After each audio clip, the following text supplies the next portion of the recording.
Why would one choose to spend their professional days in the dark, guided only by sunset and sunrise? Maybe it's discovering a connection with the planet not possible on land.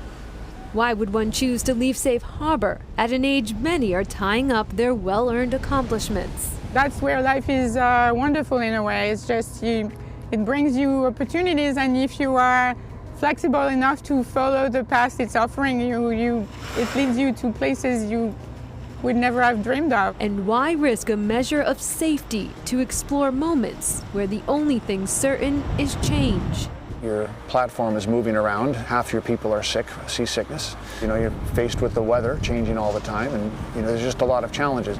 The benefit of going to sea as opposed to the lab is you're actually working with the kinds of organisms that dominate natural ecosystems. In the lab, we tend to be working with things that we can grow. You can see that the mixed layer, according to this, is... Maybe it is the science. In November of 2019, the NAMES team presented its findings to NASA.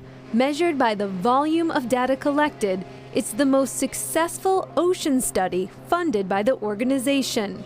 By combining several fields of study, by traveling to remote parts of the North Atlantic in 4 different seasons, there were discoveries that led to more questions and some surprises. One of the beautiful things about doing this kind of work is you never know what you're going to run into, right? Something's going to pop up and you're not expecting it, and you try to take advantage of it.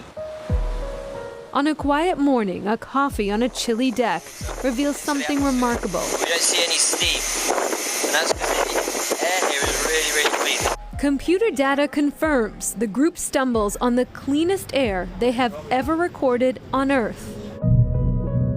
Secrets of the sea a bit closer to being revealed by the NAMES scientists, a better understanding of the phytoplankton bloom and how it impacts our every breath. On the time scale of climate change, it's a short period, right? So we're not going to go out in 4 years and say that, climate change is having this impact. What we're trying to understand is how do the factors influenced by climate drive the biology of the ocean? And if you can do that, then you can say something with confidence about predicting how things will change as climate does evolve. But there's something else.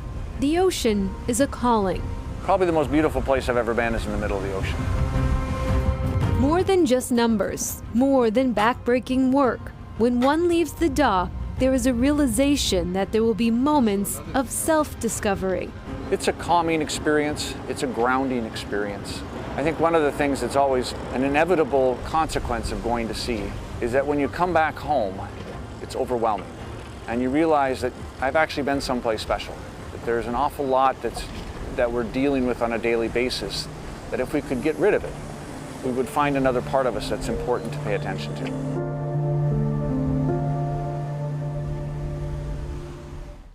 Nicole tells us the success of research missions can be measured by the publication of scientific papers. By that measure, the NAMES project was the most successful research mission of its kind to date. To learn more about the RV Atlantis or the science behind this mission, there are links on our website. And that is Chronicle for tonight. Thank you so much for joining us. I'm Shayna Seymour. We hope to see you back here for another edition of Chronicle. Good night.